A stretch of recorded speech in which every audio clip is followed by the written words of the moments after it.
Me ayyana Najeriya a matsayin ƙasar da ake yi wa Kiristoci kisan gilla ke nufi? Shugaban Amurka Donald Trump ya sanar cewa zai saka Najeriya cikin jerin ƙasashen da ake da damuwa a kansu saboda zargin yi wa mabiya addinin Kirista kisan gilla. Cikin wata sanarwa da ya wallafa a shafinsa na dandalin Truth Social, Trump ya ce shi ne mataki mafi ƙanƙanta da ya ɗauka zuwa yanzu.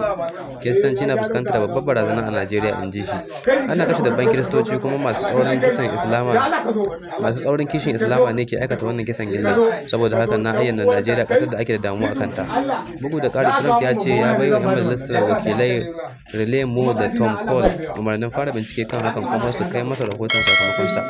Tun a farkon watan nan, wani sanata a Amurka ya yi zargin ana yi wa Kiristoci kisan gilla wanda gwamnatin Najeriya ta musanta. Amma lamarin ya ci gaba da jawo muhawara a Najeriya game da sahihancin ikirarin.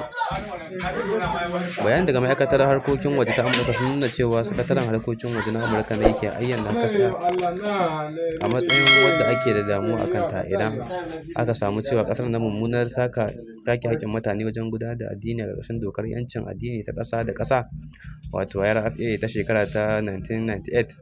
Amurka ta yi amanar cewa nauyi ne da ya rataya a kanta tare da bayanai game da halin da ake ciki kan 'yancin yin addini a faɗin duniya ta yadda ƙasashen duniya za su iya ganowa da aiwatar da maslaha magance matsalolin tauye haƙƙin addini, kamar yadda yake ƙunshe a shafin intanet na ma'aikatar tsaron Amurka. Idan Amurka ta ayyana ƙasa a matsayin wadda ake da damuwa kanta, hakan na nufin za a iya ƙaƙaba wa ƙasar wasu sharuɗa ta ɓangaren tattalin arziki a cewar ma'aikatar harkokin waje ta Amurka. A tattaunawarsa da BBC, masanin tsaro a Afirka Bulama Bukarti ya ce akwai manyan illoli uku a Najeriya da za ta ci karo da su idan Amurka ta ayyana ta a matsayin ƙasar da ake da damuwa kanta. Ya zayyano illoli kamar haka: Amurka za ta daina sayar wa Najeriya makamai. Bulama Bukarti ya ce idan har wannan batu ya tabbata, to Amurka da ƙawayenta za su daina sayar wa Najeriya makamai. Wannan sun haɗa da jirage da kayan yaƙi da Najeriya ke amfani da su wajen yaƙi da matsalolin tsaro da ke addabarta. Takunkumin tattalin arziki. Masanin tsaron ya ce wata illar da ayyana Najeriya cikin ƙasashen da ake da damuwa a kansu ita ce daina hulɗa da ƙasar a fannin tattalin arziki. Ya ce za a daina sayen man fetur daga Najeriya kuma za a daina sayar wa Najeriya kaya. Najeriya dai ƙasa ce da ke dogara da kuɗaɗen da take samu ta hanyar sayar da ɗanyen man fetur a ƙasashen duniya. Hakanan ta dogara sosai wajen shigar da kayan masarufi daga wasu ƙasashen. Bukarti ya ce sanya takunkumin tattalin arziki zai iya haifar da ƙarancin abinci a Najeriya da kuma lalata darajar kuɗin ƙasar. Haɗa rigingimi. Masanin tsaron ya ce idan har Amurka ta amince da ikirarin cewa ana kashe Kiristoci a ƙasar har ta ɗauki matakan hukunta ta, to hakan zai iya faɗaɗa rarrabuwar kawuna da ke tsakanin al'ummar ƙasar mabiya addinai da ƙabilu daban-daban. A shekara ta 2021, gwamnatin Amurka ta cire sunan Najeriya daga cikin jerin ƙasashen da ake damuwa a kansu bayan saka ta a cikin jerin a karo farko. Sai dai sabbin kiraye-kiraye na baya-bayan nan sun sanya hukumomin da al'umman da dama suka rika hasashen cewa shugaba Donald Trump na iya sake mayar da sunan Najeriya cikin jerin. Me gwamnati ta ce game da zargin kisan ƙare dangi? Tun a watan Satumban 2025, gwamnatin Najeriya ta musanta zargin da ake yi na cewa ana yi wa mabiya addinin Kirista kisan ƙare dangi a ƙasar. Ministan yaɗa labarai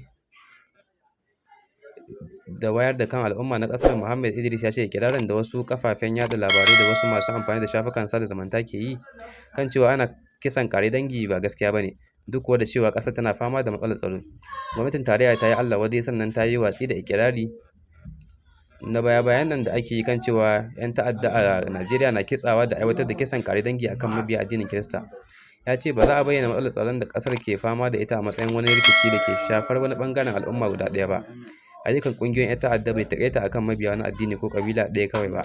Najeriya ta shafe sama da shekara 15 tana fama da rikicin Boko Haram a arewa maso gabashin ƙasar, lamarin da ya haifar da asarar ɗimbin rayuka da tarwatsa al'umma da kuma haifar da matsalar jin kai.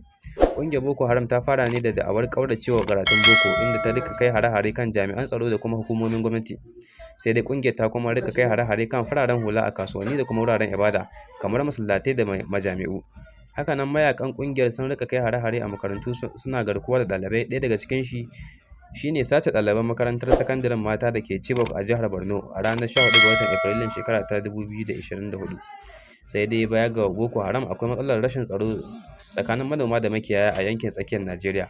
Manoma a jihar Filato da Benue, waɗanda akasarinsu mabiya addinin Kirista ne, na yin artabu da makiyaya waɗanda ke neman wa dabbobinsu abinci.